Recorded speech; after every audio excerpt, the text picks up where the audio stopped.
on advancement and entrepreneurial opportunities in additive manufacturing. So today we have Dr. Shabana Uruz as the speaker for this session. So it is my pleasure to introduce Dr. Shabana to all the participants. Shabana Uruz, the senior member of IEEE, received the BE degree in electrical engineering and the MTech degree in electrical instrumentation control from Aligarh Muslim University, Aligarh, India in 1998 and 2003 respectively. She obtained her PhD degree in biomedical instrumentation from Electrical Engineering Department of Jamia Millia Islamia, a central university, Delhi, India. She has guided 7 PhDs and more than 65 MTech dissertations. She has authored and co-authored more than 120 research articles which are published in high-quality international journals and reputed conference proceedings. She was a recipient of the Springer's Excellence in Teaching and Research Award, the American Ceramic Society's Young Professional Award, the IEEE Region 10 Award for Outstanding Contribution in Educational Activities, Research Excellence Award for Quality Publishing from Princess Nora University, and several Best Paper Presentation Awards. She is currently holding the responsibility of the Joint Secretary of the IEEE Delhi section, and she is the chairperson of educational activities of the IEEE Delhi section. She is serving as a member of the Standing Committee of Technical and Professional Development Activities of IEEE Delhi section. So we are very much glad to have you as the resource person for the session. We welcome you, madam. Thank you so much, sir. Thank you so much, Professor Satish, for introducing me. Okay, now the platform is open for you. You can start the session, madam. Okay. So, good morning, one and all. I hope that you are enjoying the sessions. We are covering the different aspects of the 3D printing and its applications. And firstly, I would like to thank your director, Dr. Ganesh V. Bhatt, for giving the opportunity to organize this nice event, nice faculty development program, and your HOD, Dr. Krishna Prabhu, who has been, I think, it's inspiring source for Dr. Naveen Kalal also, who is putting all his hard efforts since, I think, more than 4 or 5 months. He's preparing this, and he's arranging the speakers for you. And one of your faculty members, she is my friend, Miss Ashwini. She is in electronics department. I am thankful to her also for connecting me with you, so that I can be in touch with you, and we will maintain the network as well, the professional network. And I will be benefited for you, and I can take benefit from you as well in terms of the learning and the development. So thank you, one and all. Without much ado, I'll start my presentation. Just a second.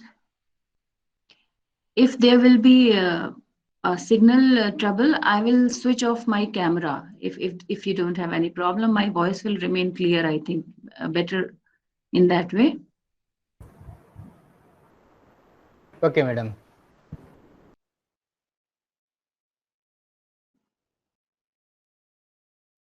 Can you see my screen?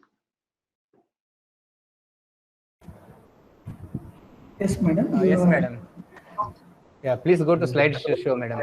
Yes. Okay, thank you. Now it is visible. Yes, madam. Okay. So the title of my talk is 3D printing, which I am considering, and that the entire world is considering it as a revolutionary weapon for the medtech industry and for the mankind. So I'll be covering the few evolutionary facts, although you people are listening since last 2 days about it, but I'll be covering a little aspect of that. Then what are the breakthroughs in the 3D printing technology, and how the evolution of 3D printers have taken place, their advantages and disadvantages as well. And other applications, you already have seen a lot of applications which are more close to your stream, that is mechanical engineering. I will be concentrating more on the biomedical applications. So the manufacturing types, if I talk in general, then the manufacturing types are of like, we consider it in two ways. One is the additive manufacturing and the other is the subtractive manufacturing. And we know that this additive manufacturing is somehow advantageous to us in terms of it conserves resources efficiently, and it has different kind of flavors, brew and strengths. It depends on that where we are going to utilize it. And the subtractive manufacturing, which was a default manufacturing, which is being used since era, lot of like wastage we have seen in that. And the way we do it, we are just uncovering something, and it is time consuming as well. So this picture I have taken to show, to represent the evolutionary facts of the 3D printing. So in prehistoric era, there was a kind of weapon which was used to kill the animals to fulfill the hunger. Then the development comes into pace, and this is the situation where we are today, that we are in a like computer world, and everything is dependent on that. So this is the evolution. I'll go a little quick because these are the basic things. So in 1981, when we used to wait for a paper, even a paragraph to take it in our hand, that those very slow printers. Then we have seen the era of the fast printers, DeskJet and all. Then now we are able to produce anything of our own choice, and it is in our hand in few minutes. So this is the evolution. So the name which is very like important for the revolution is the name of the Chuck Hull. So this stereolithography was invented by Chuck Hull in somewhere in 1983. And in these pictures, you can see the machine makes 3D objects from the drawing. So that was the very first invention in this area. Then you can see the size of the machines and their structure, how they look like. Then this desktop 3D printers, which were available, and they were affordable also. Even now, the 3D printers are available in just 15,000 or 10,000 rupees. So we are living in that era, and we have to see much more revolution. So from 1983 to 2016, like, people were not that much aware of the 3D printing. Since I think last one decade, it has become very common. And in between, we have seen different stages there, that RipRap project by Dr. Adrian and all. So this is also a basic figure. So the different methods for 3D printing, which are very commonly used, are FDM, that is fused deposition modeling, stereolithography and digital light processing, material jetting, metal printing, selective laser sintering. Many of these techniques you have seen in the terms of demonstration also in the previous lectures, today itself and yesterday also. So from CAD model to 3D objects, these are the stages. I'll just go up fast with this, and I'll be concentrating more in the medtech. So what do you think, that can I get the answer, that can a 3D printer print a 3D printer? Is it possible? Is it possible? Anyone from the audience? Is it possible to print a 3D printer from a 3D printer?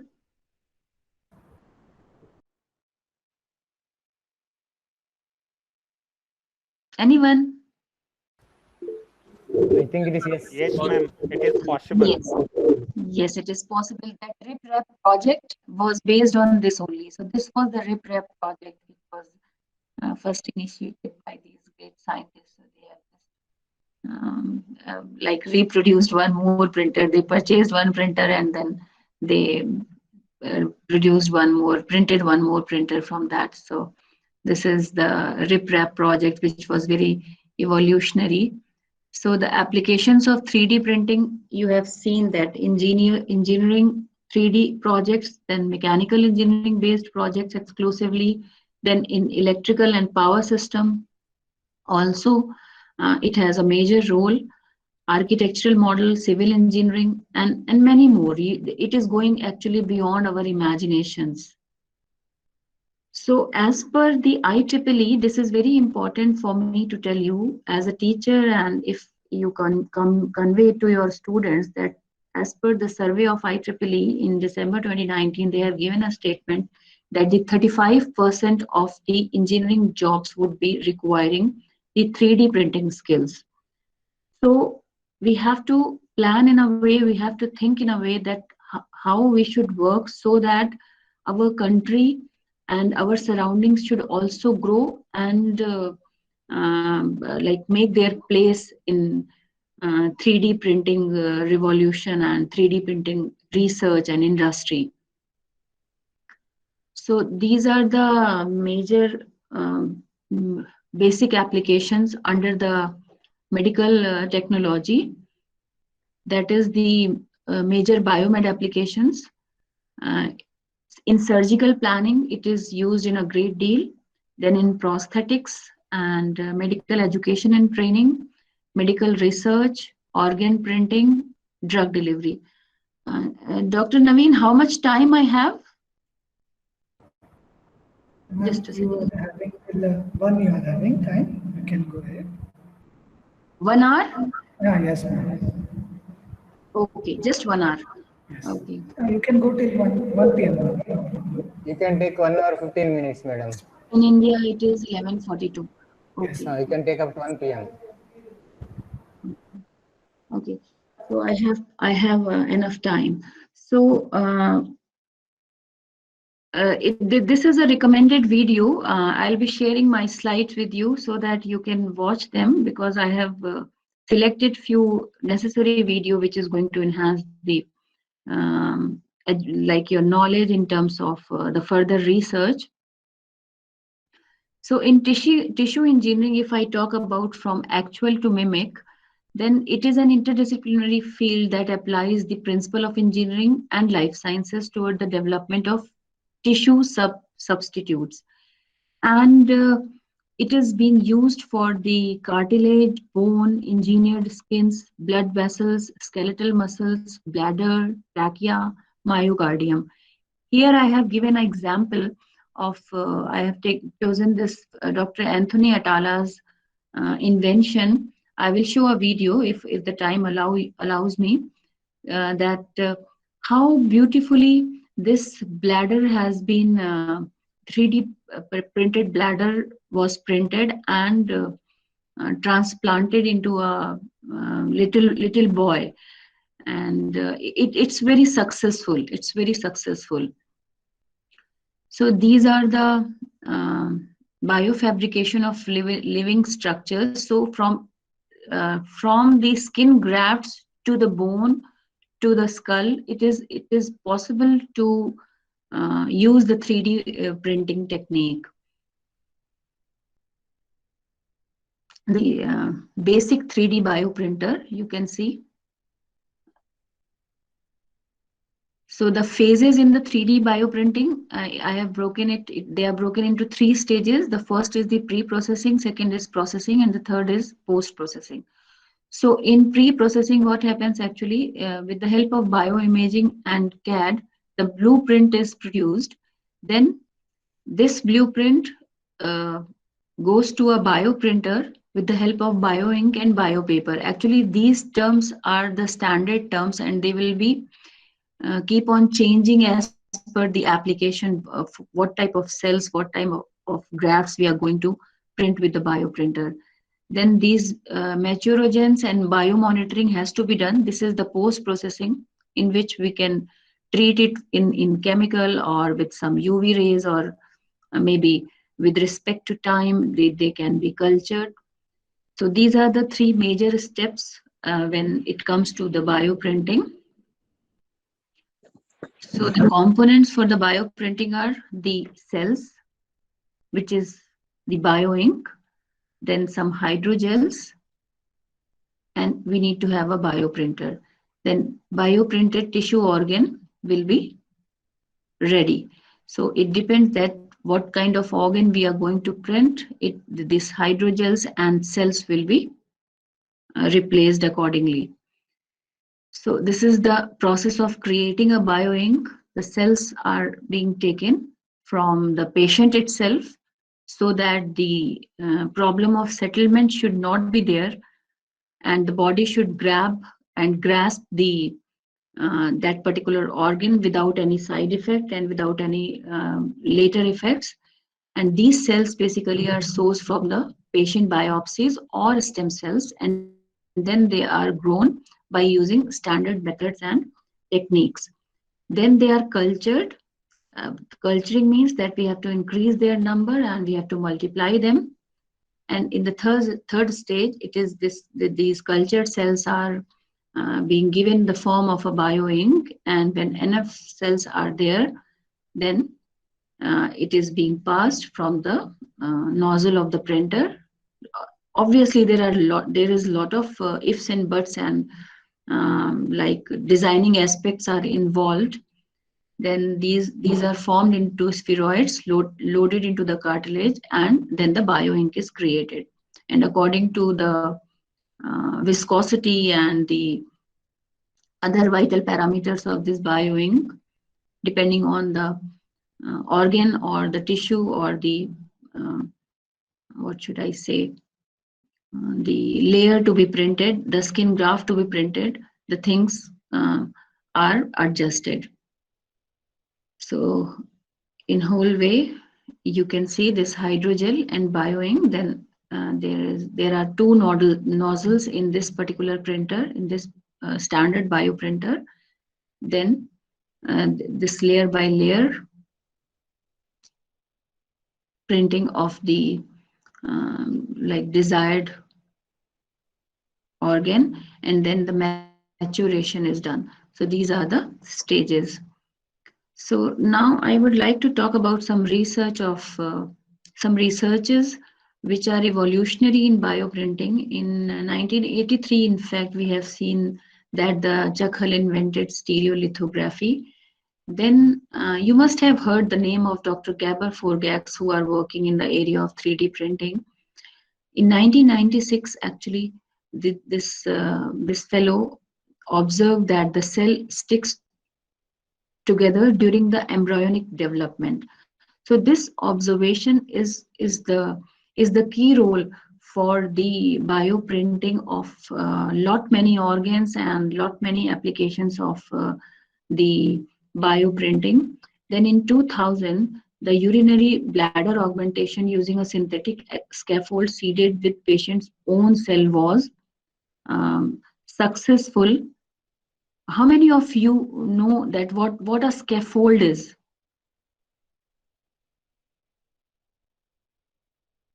Do you know what is a scaffold? Scaffold is what we build to reach a top tombs or to top structures like that. Skeleton type of construction. That's what we call as scaffolding. Is that okay? Yes, it is perfectly all right. Thank you so much for giving me the answer. Yes, a scaffold is something like when we see that there is a construction going on a civil site, we see that there is an iron structure which is first it is to be built, and then we fill the concrete, cement, and whatever is required actually. So scaffold is the similar thing.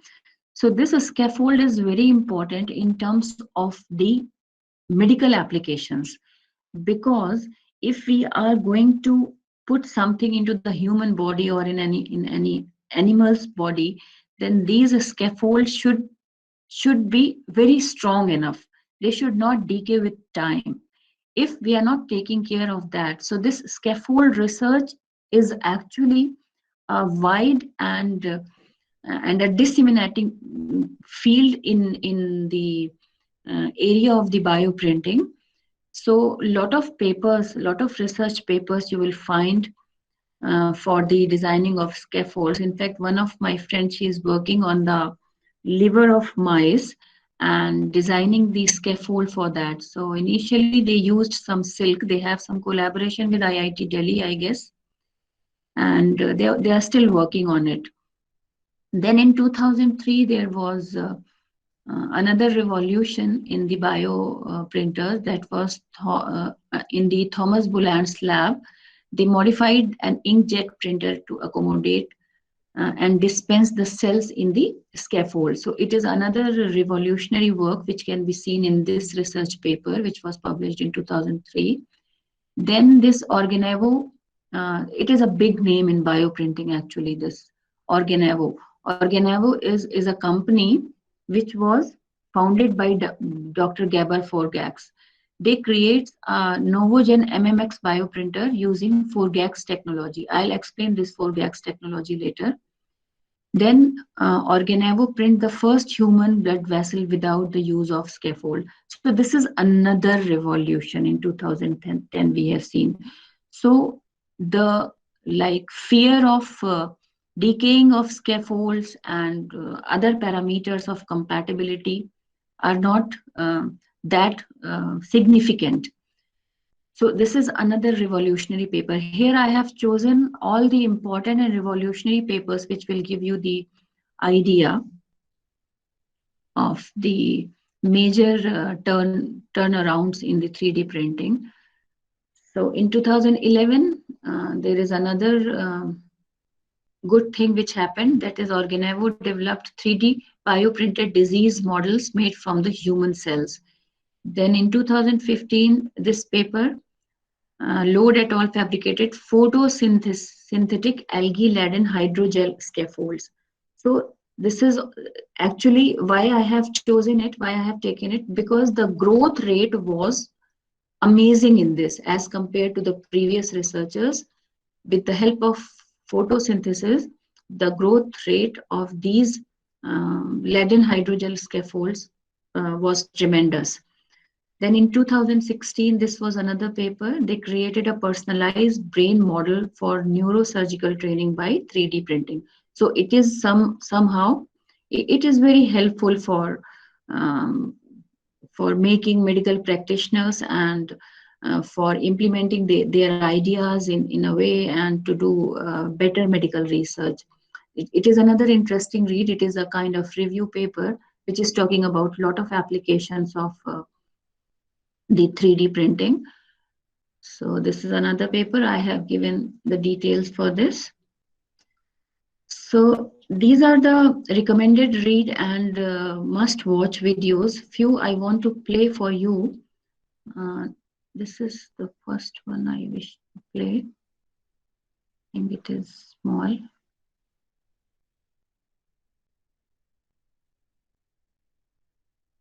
I hope you will be able to, you are able to see my screen. Yes, yes, madam.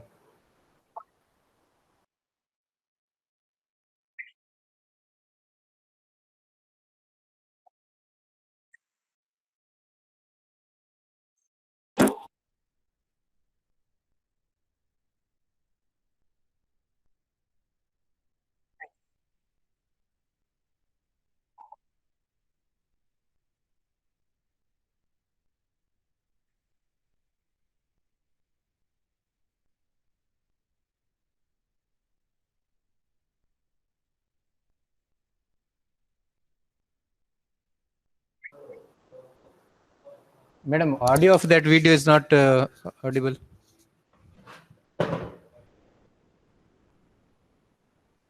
Pardon me?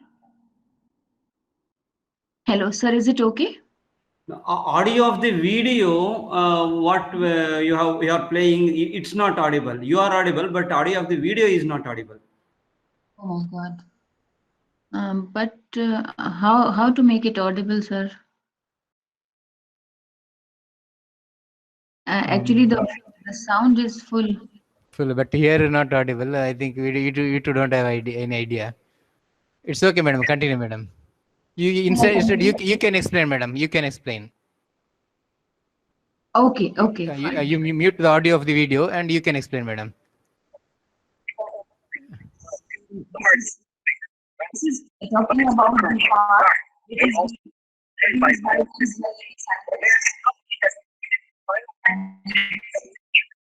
this is a miniature human heart produced by an app. Now, in the research of development of cornea, that is why corneal blindness, and the blindness as men usually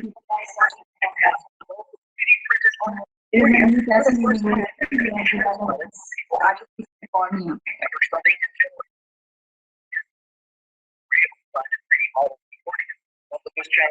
Feeding model of the cornea. With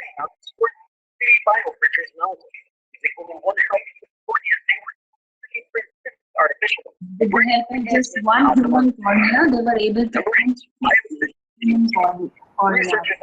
Madam, your mic you can keep near to your speaker. There it can go. With 90 degrees.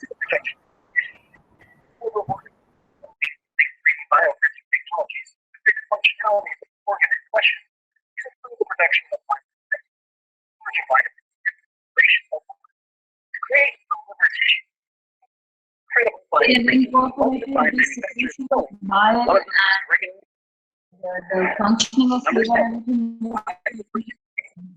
Now this bile it has been developed and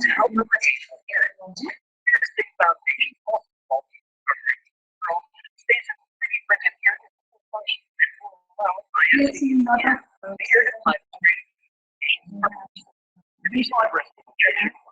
for that it is necessary and accident with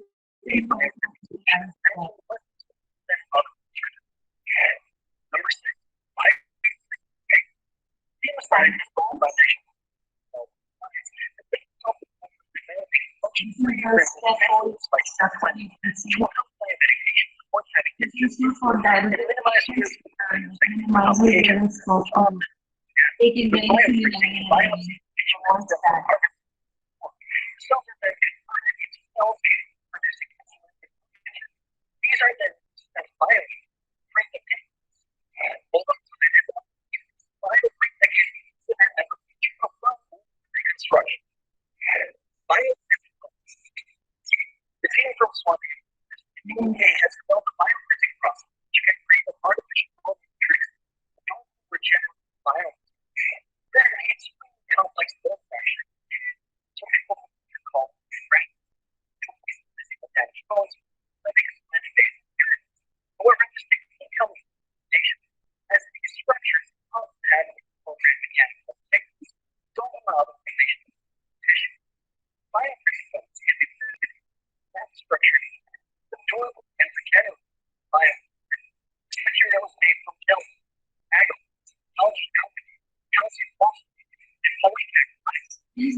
Now this is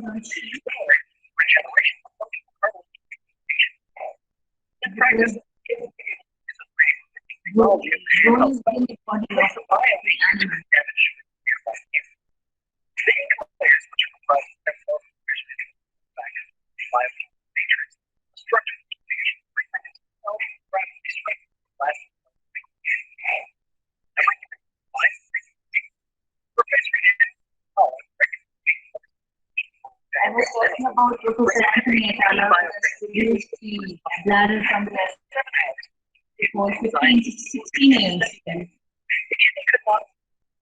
that bio is successful.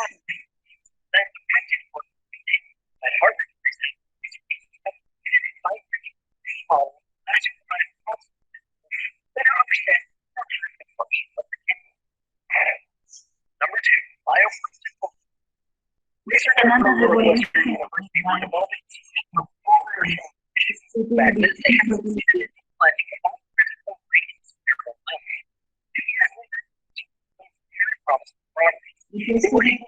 Infertile minds.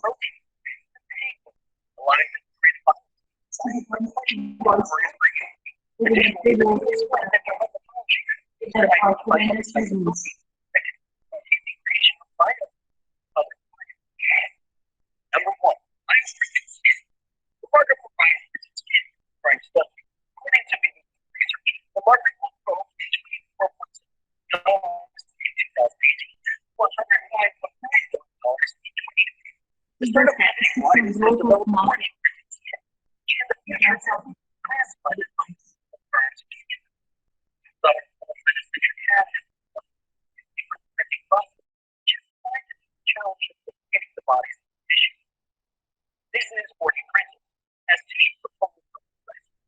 Now it's about the 4D printing in medical applications.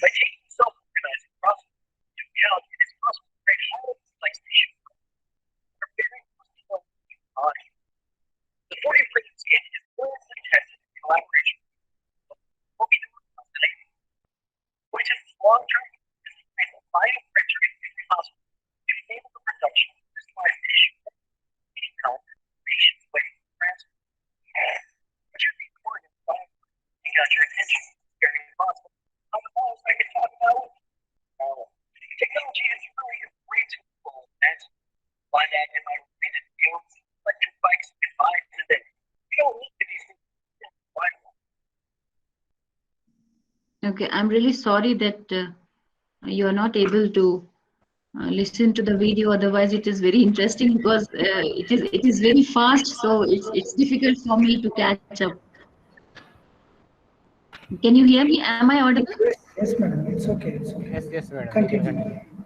So I'm not playing the other videos, and I recommend that you should watch them all.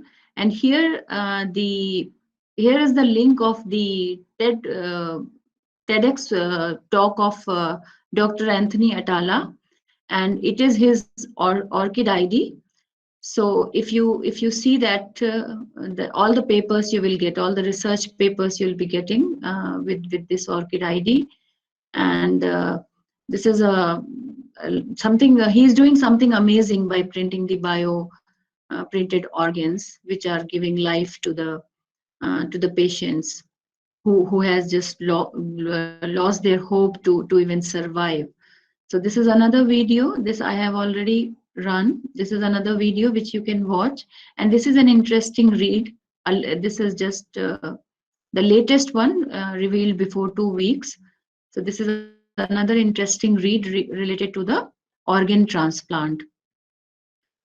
So this 3D printed heart with beating tissue could ease organ donor shortage, because as we know that millions of patients are just waiting for the organ donor, and it's they just die waiting, and they're not getting the organ from a donor, and it is a serious problem actually.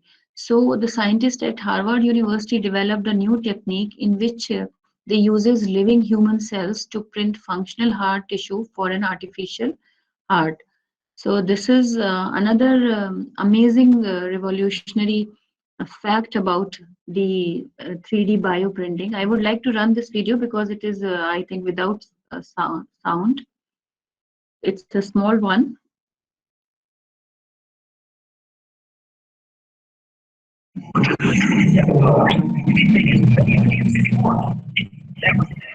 Madam, you can mute the audio, no problem. There in the system. Pardon? Pardon me? In the system, you can mute it so that it will not echo in your room. Okay. Okay, fine.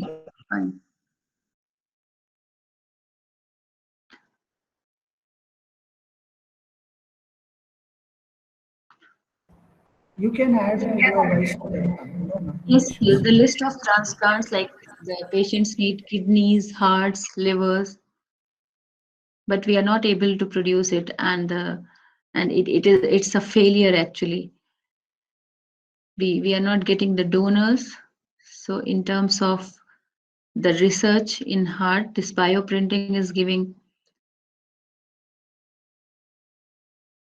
good options under the regenerative medicine. At the School of Wake Forest, the research is going on for the regenerative organs. So with from 3D to 4D, it is possible to print the organs, the complicated organs. Even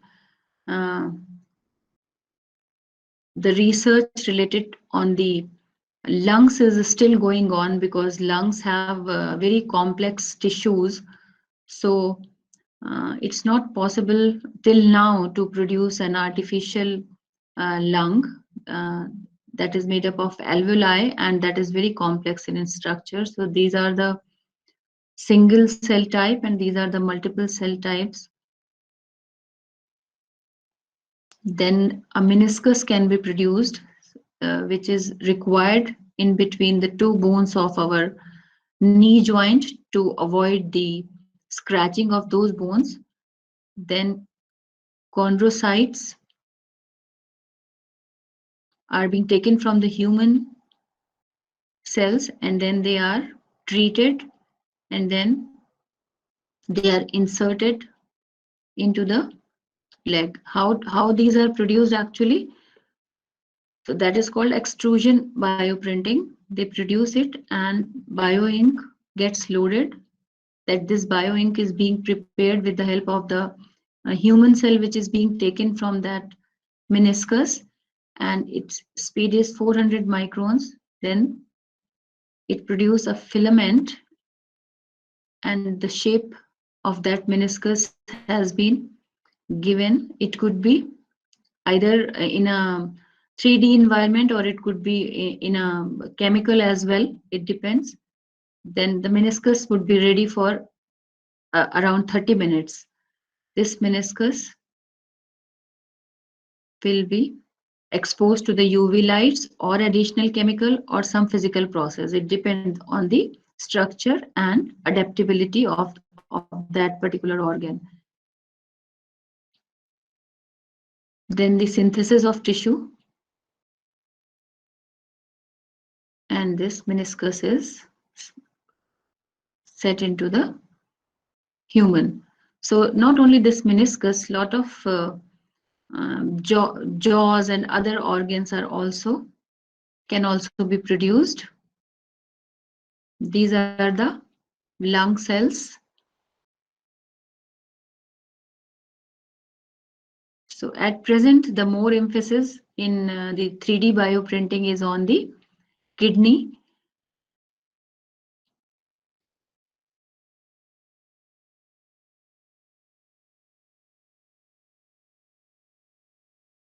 This is all about the chemical reactions which are required to produce the kidney in terms of like their cells and their cartilage. So the greatest success is that they are able to produce the scaffoldless kidneys to save the lives. These are the organs. Even the intestines are also being used, and that this embedded electronics is also utilized, and the day is not far when we will be having a skin which is not affected by the burns.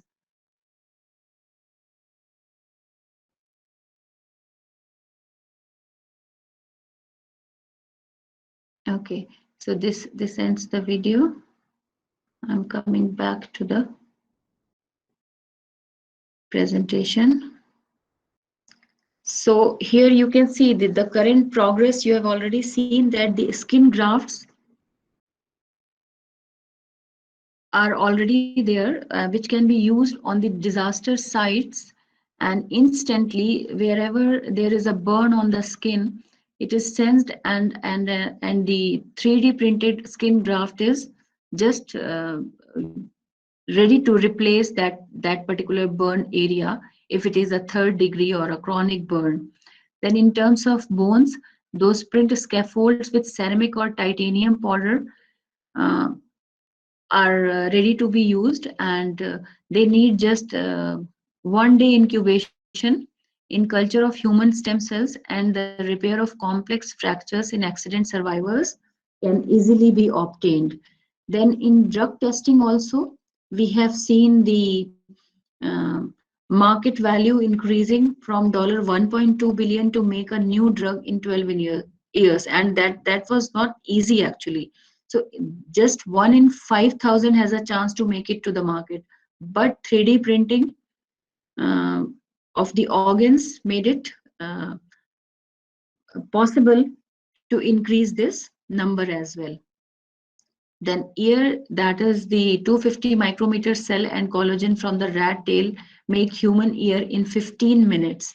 And the post processing, 3 months, it is successful, and it is already being done. You have seen in that video also. It served the children with hearing loss as well, not only the outer ring. In fact, it is avoiding the problem of the hearing loss. Then you already have seen the revolution in kidney, that is the layer by layer building of scaffold and deposition of kidney cells, and assembly of the transplanted kidney is ready. That this you will find in the video of the Wake Forest University. So it basically follow the in vivo filtration. That means a process performed or taking place in the living organisms. So it's not in vitro. These all processes are in vivo processes. And when we are doing something, when the process is performed and it is happening outside the living organisms, then it is called in vitro. So these are the processes which are all in vivo processes. Then the blood vessels, rigid and non-toxic sugar filaments form core, and cell deposited around those are filaments. So subsequent blood flow dissolves the sugar. So these researches are useful for the diabetic patients. Then these are the like when we are talking about the injuries. If someone is injured in a futuristic sci-fi movie, you all watch sci-fi movies, and a lot of like they are gaining a lot of attention from the children, from the youngsters also. So whenever someone is injured in a futuristic sci-fi movie, there are several high-tech medical devices and machines helping to rebuild and heal the humans. Whether it is a machine that is used for a scanner or a robotic arm that going over the wound and printing new parts. With all of this sci-fi-like technique is being developed today. We all know that. Now they are not only in movie.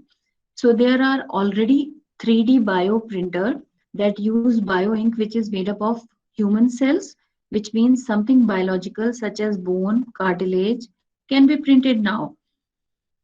See, these are the pictures. So these are the biological prints today. Cartilage, bones. Okay.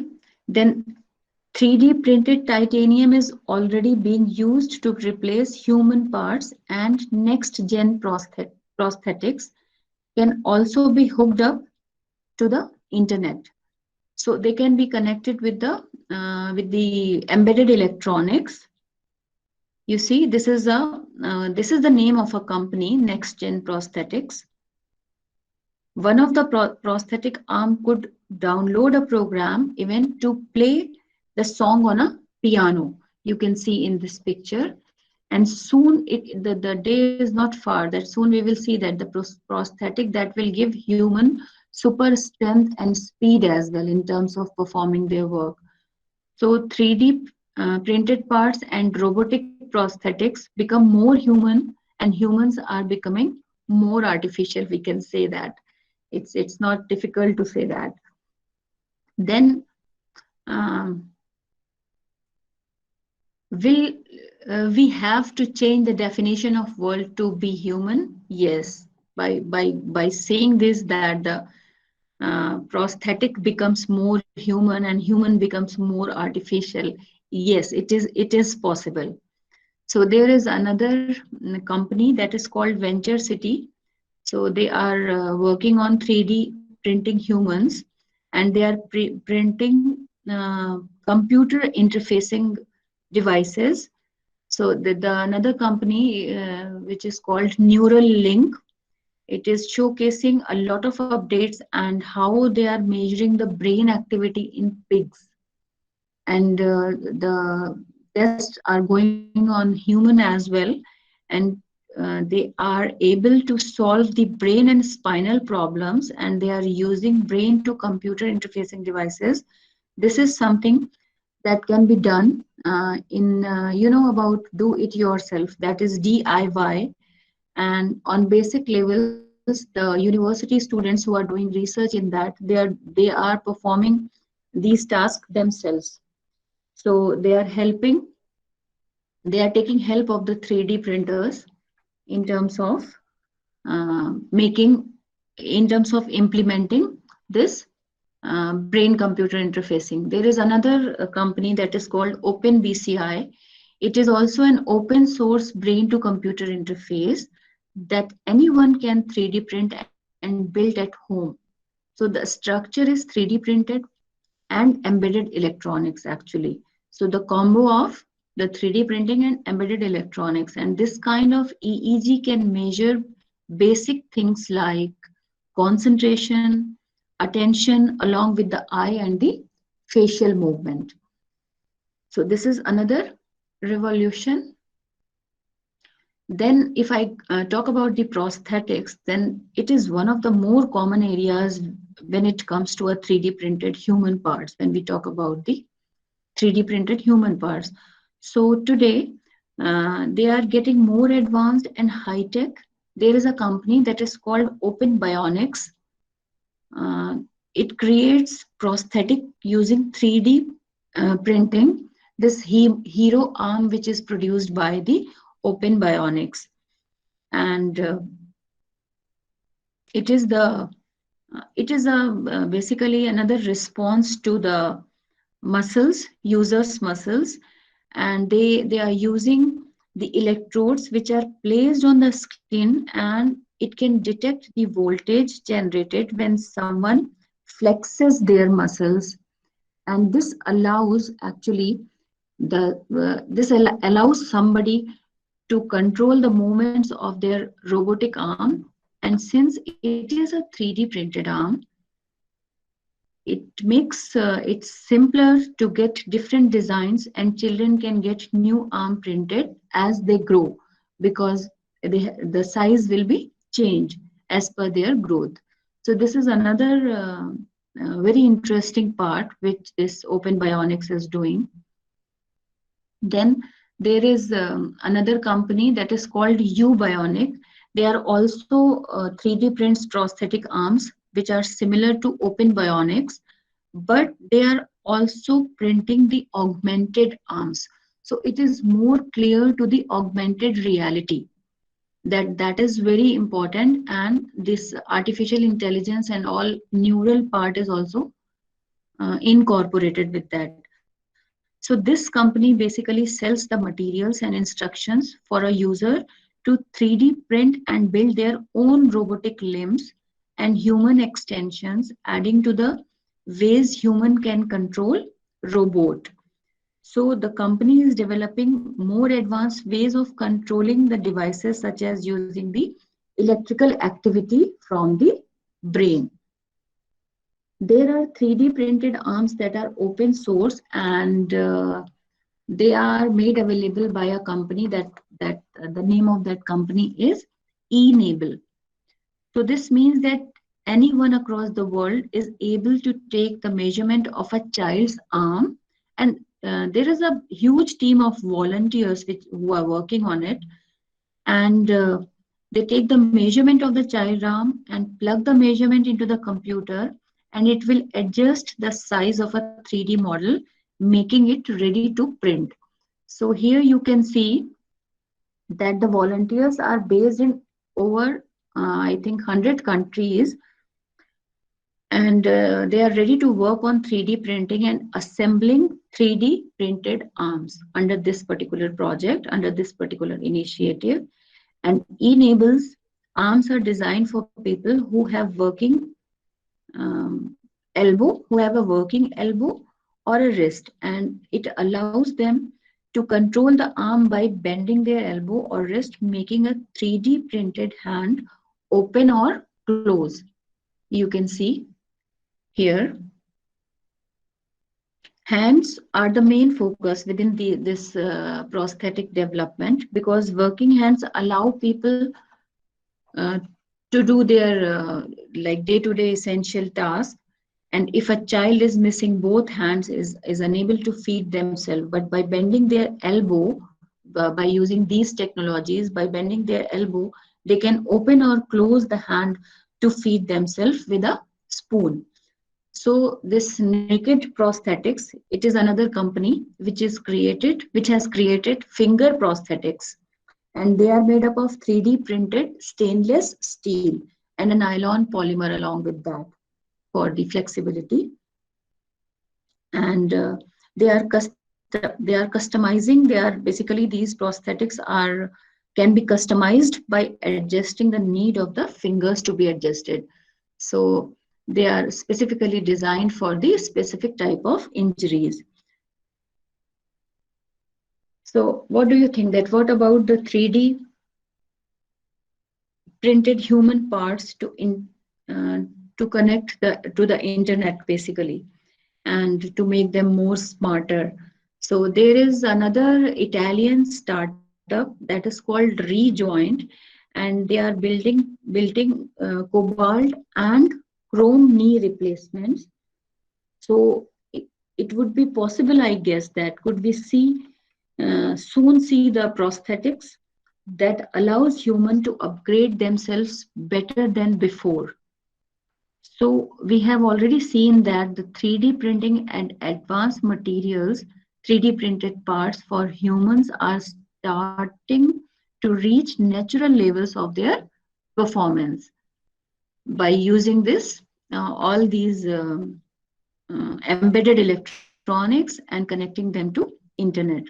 So soon these printed parts will exceed the capabilities of the, even it's not bad to say that they will soon print the parts will exceed the capabilities of the natural ones and next generation prosthetics, which will be increasing the strength and speed, all without the risk that comes with natural parts. So not only the efficiency is more than the natural parts, rather we are able to suppress or vanish that risk as well. That is exclusively for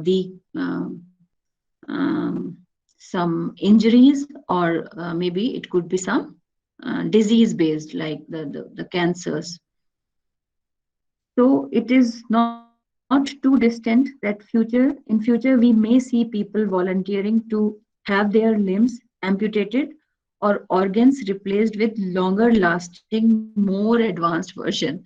I can say that because everybody is like trying to increase the efficiency in terms of the producing the research, in terms of producing whatever they are doing, they just want to increase their outputs. So we can say that 3D prints exceed the capabilities of the natural ones, and 3D printing and advanced material research. So that is another field which is the major focus, which should be the major focus. And as they are going to produce the risk-free parts, amputated limbs, organ replacement, and 3D printed titanium implants. So this titanium alloy is common when it comes to replacing or fixing a human part. Why? Because you all are mechanical engineers, you know this material research more than me. I am just trying to grab a small part of that. So when it comes to the like question of replacing or fixing a human part, so titanium has porous and it's bone-like structure.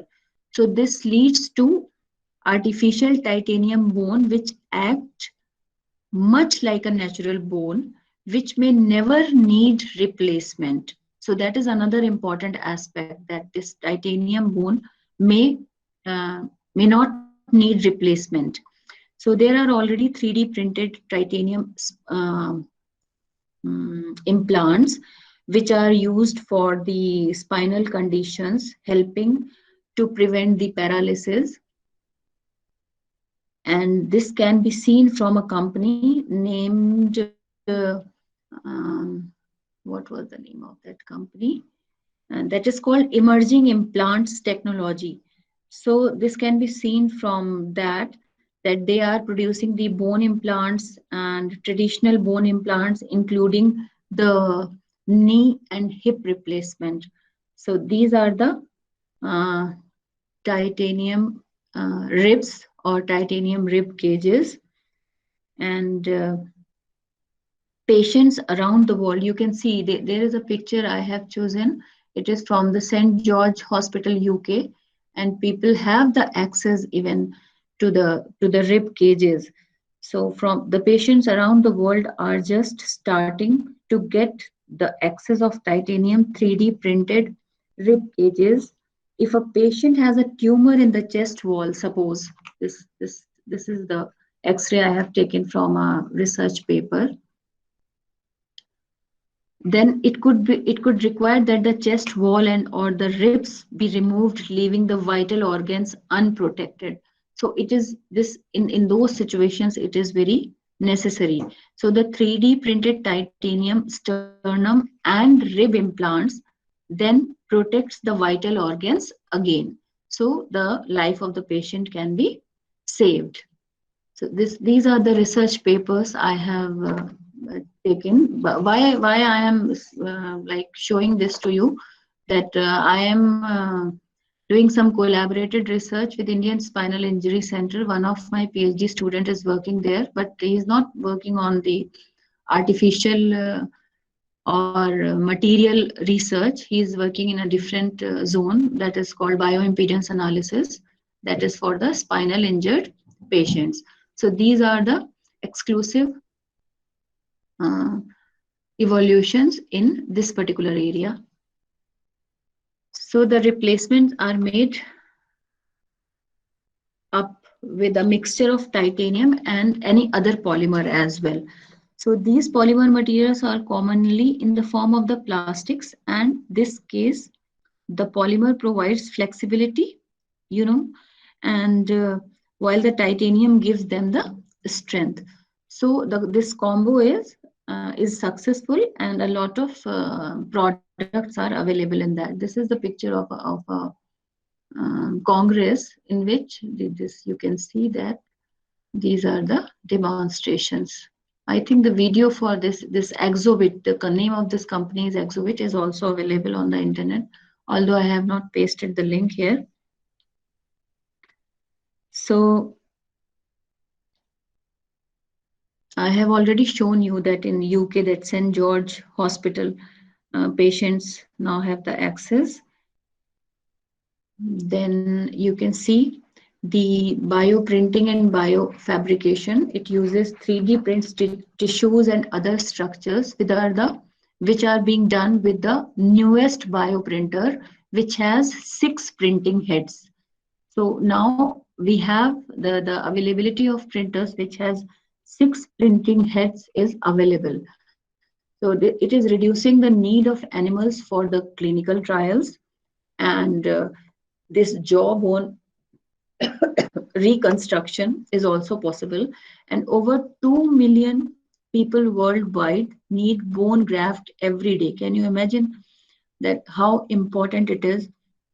So 3D printers that prints biological parts, they are called the bioprinters, and these bioprinters are still getting like more attraction, and they are available in more complex forms to fulfill the need of this everyday need of the biomaterials, you can say. So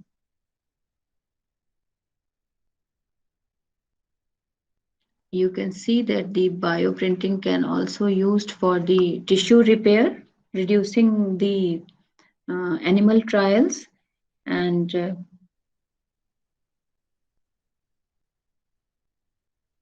now when it comes to the eyesight, then we can say that yes, eyesight can also be fixed with the help of the printer. This corneal transplant is possible. So even eyesight can be fixed with the help of the 3D bioprinters. As per the data available, the millions of people worldwide need corneal transplant. You have seen in that video also, which was without sound. So which is going to make them to give the eye, and they can focus their vision. So in the Newcastle University, they used stem cells to create a bioink which allows the scientist to 3D print the inner circle, to 3D print the circles from that basically form a cornea, and it is possible in 10 minutes, in under 10 minutes. So bioink creates circles to form cornea. So you can see this picture, and it is possible in 10 minutes. Then if I talk about grafts, transplant, and crisis patches, then you can see that the Wake Forest School of Medicine has successfully printed skin cells onto a burn wound. So not they have not printed those skin grafts separately, rather the burnt wound was inserted into the device, and that like burnt skin was replaced. The video for this is also available, not exactly from I think from the Wake Forest School of Medicine. So it can save the accident and burnt victims. And there are some scientists from the Zurich University. They print nose in less than 20 minutes. And they are able to print the ear as well. Now, this is the screenshot I have taken from the talk of the Dr. Gabor Forgax.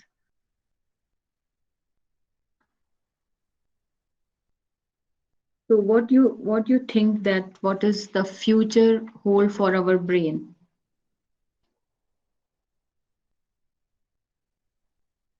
What our future hold for brain? Actually, scientists have also successfully 3D printed the brain cells as well. So a lot of work is going on in Japan. The name of that university is Tsinghua University. So they are working on more complex organs like livers, kidneys, and that is just, I think, 5 to 10 years away from us, and we will be able to witnessing that. Then we can have I think a 3D printed brain as well. Then that university have a 3D printed brain like tissue structures with neural cells. I have read a recent paper before, I think 5-6 months. So that was talking about this Tsinghua University's researchers research, and these neural cells that form their own complex neural circuit and that responded to external stimuli. So this is that paper which was published in IOP Science, and they have tested it. It responds to the music as well. Now, there is another aspect I want to tell you. Apart from all these researches, can you imagine leather and meat without killing animals?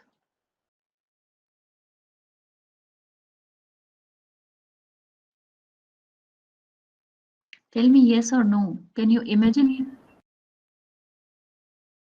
You can imagine leather, I think, but you can't imagine meat.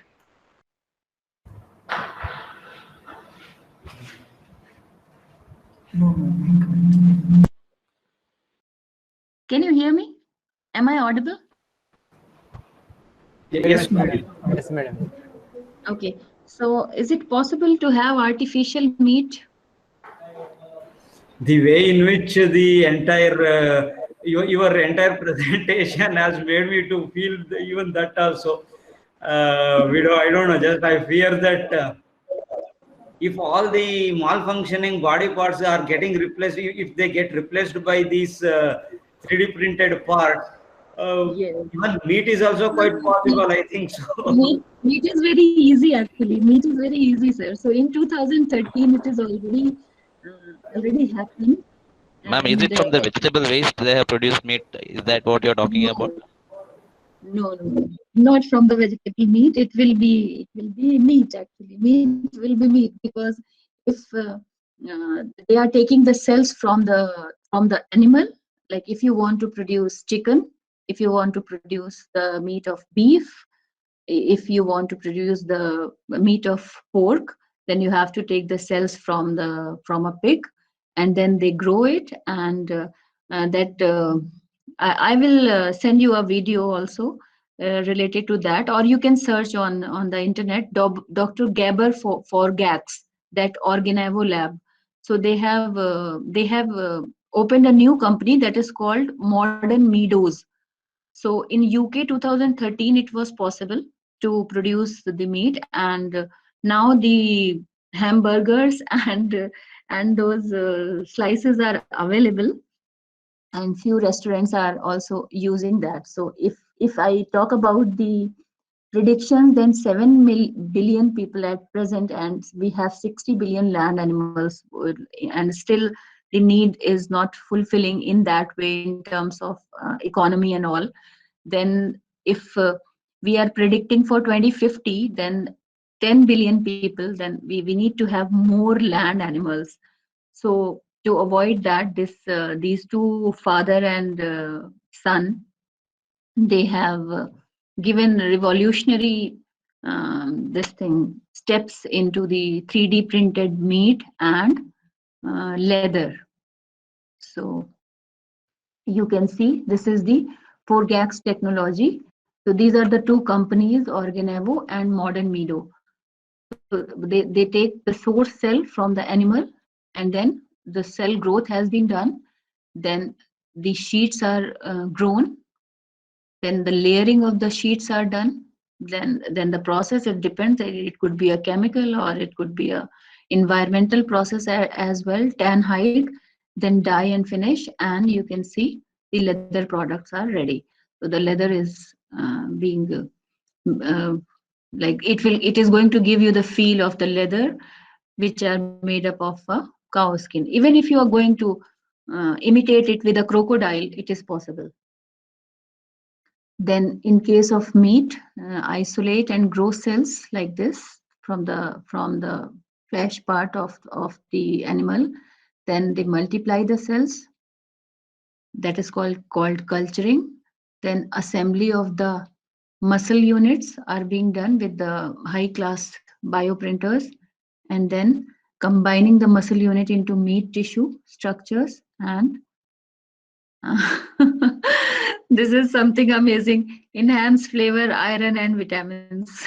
You see, we can get like the meat as per our own choice. If it is red meat and it is not good for some patients, then we can exclude those part, and it will be there, and we can add flavors and taste as well. So this is something amazing actually.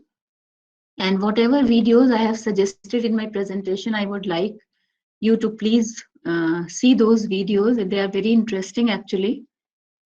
And what should I say? I just want to say that as Indian, or as like we have limited resources of research, we are trying to do our best. So in India, we need to have more focus towards bioprinting in terms of saving the human life, or do something new. So this is all about from my side today. These are some recent prints which my students prepared during their MTech dissertation work. So they have a small bio printer. They have a printer, 3D printer, not bio printer, I'm sorry. So these are some recent prints by my students, and I'm here to answer your queries if you have any. Thank you. Thank you, madam. Now the platform is open for the participants to ask questions. If you have any questions, you can directly ask, or you can post it in the chat box. Good afternoon, madam. Myself, Venkatesh from Canara Engineering College. Yes. Today, I'm really fortunate to hear to your lecture. Even at Canara, our college also had come. Then also, I was very happy, very pleased with your presentation. Today, it's no more different. It's entirely wonderful. But one thing I'm shivering really. Do you know why? Okay, if the 3D printing technology is used for avoiding, say, accidental deaths, okay, that's useful. I do agree, because many of us lose our life, untimely death happen because of the accidents. If we start replacing the malfunctioning body parts, maybe now it is almost reaching the livers, kidneys, that also you are telling. If we start replacing the malfunctioning body parts, and if we start postponing the natural deaths also, are we not creating a trouble for ourselves? Are we not moving against the nature? What is your opinion, ma'am? Yes, yes, this is a very interesting point actually. In fact, like every scientific or every science discovery is a challenge to think about it. That we are putting ourselves into trouble, but in this, if the crowd is running towards the advancement of technology, then we cannot leave behind that. You understand? So we have to at least be aware of that. And if we every evolution, every revolution, and every aspect of our work has pros and cons. So if we do not think about the disadvantages, and if we focus on the advantages part in terms of this bioprinting, then we can say that we can save like plenty of people life if we are able to produce like artificial organ. But if we are thinking about producing the robots, recently I have seen a video. In fact, I put that in my status also, that now millions of Sophias, this production is going on. You know Sophia, the first humanoid? Yeah, yes, who yes, has yes, yes. cheap in Saudi Arabia. So now the production of millions of Sophias is undergone, and that will be used for, I think, different works and some personalized works. I don't know. So I have seen that article, but how to avoid that, to the misuse of the technology? That is another question, and that is another part of focus. So I agree. I do agree with you. True, That it because has. the same problem we were facing when cloning was when they invented, and everyone appreciated, it's a great thing. But later, all countries had to come in together and ban cloning because it is absolutely against nature. Even looking at these advancements in the technology, whether it's in biology or in any other basic science, I really Yes. feel, in fact, not just wonder, I really am afraid. Where are we going? Thanks, madam. Thanks a lot. I'm also afraid. I'm also afraid. I have seen that movie. You must have watched that Rajnikant movie, that robot, in which the Kitty was there. Yes, yes, That was yes. within some other languages also, I guess. So that kidney was like he did what he did actually. So this is something. This is something. What should I say? That yes, I really feel scared about it. But what should we do? We have to think about the plus points, and we can work on that only, not on like making a humanoid kind of thing, and who can have the feelings like human. So, Okay, thank you, madam. Thank you. thank you so much, sir. Thank you so much, sir, for this great discussion. Madam, there is one more question in the chat box. In bioprinted heart, how the frequency of heart were controlled in line with the normal body conditions of the human being? Okay. Actually, I have not read about that, but it is but obvious that the frequency of any equipment you are making, suppose if you want to make a inverter, so you can control the frequency of that inverter as well. So similar is the way that as per the like the vital parameters of the human body, that can be controlled, although it is not yet being installed in a human. It is not like used for human, but artificially human heart is already created.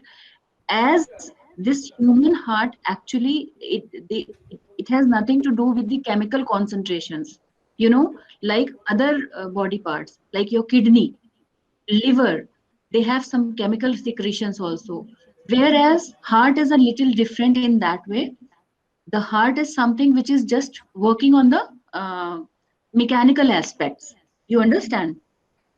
So those mechanical aspects are being covered by the heart, and if we compare it with the lung or with the kidney, then the chemical part is like biological and chemical um, functions are also associated with that. So it's not difficult to give it to make it, to embed it with the rhythm. We can control that rhythm as per the vital parameters of the patient. That can be done. That can be done. Thank you, madam. That was a question from Rayappa. Now, one more question from Janelle Poppet. Can we think about eggs with this technique? Yes, why not? When we can make meat, when we make skin graft, then why can't we make egg? We just need one there is egg. one more question. Million of eggs. Okay, madam. There is one more question from Amit Dubey. What is the difference between in vitro and in vivo? In vitro is that when something is performed in vitro, it happens outside a living organism. Okay, it is not into the living organism. We are putting something in a test tube and we are doing it. Okay, and it could be in a chemical or something like that. It depends. And when we are talking about in vivo, then it is a process which is performed or taking place in a living organism. Okay. Okay, madam. And one more question from Achunala Rajesh. Question is there any medical institute in India where critical bioparts like liver, kidney, etc. are manufactured? They are not yet manufactured, but Liver and Biliary Sciences Institute of what we call it ILBS, Indian Liver and Biliary Sciences Institute in Delhi, near to Vasant Kunj. They are doing research along with the IIT Delhi, because I know it. It must be in other parts of India also, but I know it because one of my friend, she is working on it. And Indian Spinal Injury Center in Delhi, they are working on this prosthetic parts, and they are doing tremendous. In fact, I have attended a couple of workshops there. Thank you, madam. Any more questions from the participants? Okay, if not, let us conclude this session, madam. So indeed, it is a very informative session, and I would like to express a sincere gratitude on behalf of the coordinators and personally for sharing your expertise and making exposure to all of us about the. But I just want to do work, I'm not at all expert. I just explain what I know and what I want that we should work in that particular areas. So I am not an expert of 3D printing. In fact, I want to do a lot in 3D bioprinting, but because of the resources, there are some restrictions. But whatever I can do, I'm trying to do that. Yeah, madam. You exposed us to a new thrust area bioprinting, which is an application of 3D printing, madam. So that is really interesting to all of us. So you created some interest, especially those who are young and interested in research in this area. So they can think of doing some They research. can I involve hope. their students also. They can involve their students. Students are this caliber, and they can do miracle actually. So we should involve them, and if they're pursuing their bachelor's at Canara College and other organizations, they can go for the masters, because I have taken the name of the universities where and the industry where a lot of work is going on there, and it is good for electrical, electronics, mechanical engineers. So it's very good. It's very challenging. True, madam. Thank you. Thank you for your wonderful presentation. And with this, I would like to conclude this session, and I welcome all the participants to be ready for the afternoon session, which will be starting at 2 o'clock. Thank you all. Thank you so much, sir. Thank you, madam. Thank you all. Thank you, Naveen. And all the best to all the participants. Bye. Thank you, ma'am. Thank you very much. Shall I leave, sir? Thank you, ma'am. Thank you. Thank you so much. Thank you all. I know you are also one of the participants for this workshop. Yes, I'm one of the participants also. Thank you. So Thank you there so is one much more for afternoon allowing me session. to attend. Do join the Okay, afternoon okay, I session, will ma'am. So Yes. Dr. Prathanik Patti. So he's from Okay. he is also from IIT Hyderabad. He is going to give the presentation. Okay. Thank you. Thank you. Thank you. Thank you so much. Thank you so much. Thank you. Stay blessed. Bye-bye.